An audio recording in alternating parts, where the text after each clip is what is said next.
ময়মনসিংহ ১ আসনের বিএনপি প্রার্থী সৈয়দ ইমরান সালে প্রিন্সের সমর্থক রুমান ও বিএনপির বিদ্রোহী প্রার্থী সালমান ওমর রুবেলের সমর্থকদের মধ্যে সংঘর্ষে নজরুল ইসলাম নামে একজন নিহত হয়।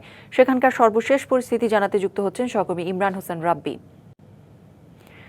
রাব্বি, নিহতের পরিবার ও দলীয় নেতাকর্মীদের প্রতিক্রিয়া জানাবেন।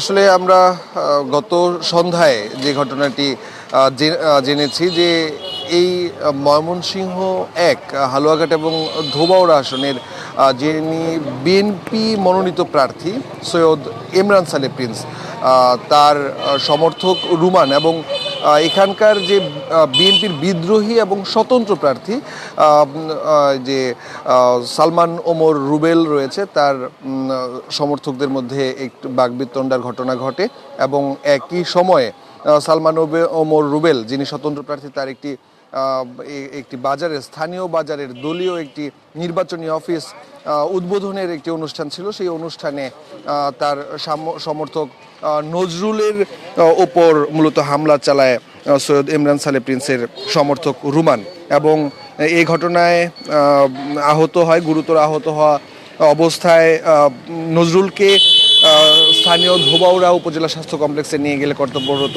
চিকিৎসকরা তাকে মৃত ঘোষণা করেন। আসলে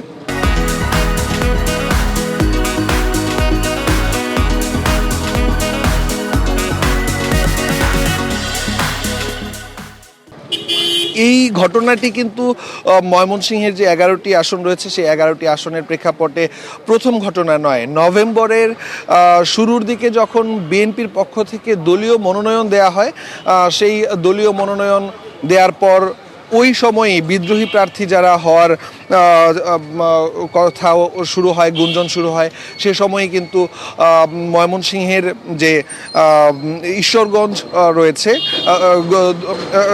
গৌরীপুর উপজেলা রয়েছে, সেই গৌরীপুর উপজেলাতেও মূলত বিএনপির প্রার্থী যিনি রয়েছেন তার সমর্থকরা কিন্তু স্বতন্ত্র প্রার্থীর সমর্থকদের উপর হামলা চালায়। আসলে এটি নির্বাচনী পরিবেশ নষ্ট হতে পারে এমন শঙ্কায় আসলে স্থানীয়রা করছেন। এই জন্য আইন শৃঙ্খলা পরিস্থিতির উন্নয়ন বলে মনে করছেন রাজনীতি বিশ্লেষকরা। এই ছিল আমার কাছে ময়মনসিংহ থেকে সবশেষ খবর। রাব্বি, ধন্যবাদ আপনাকে।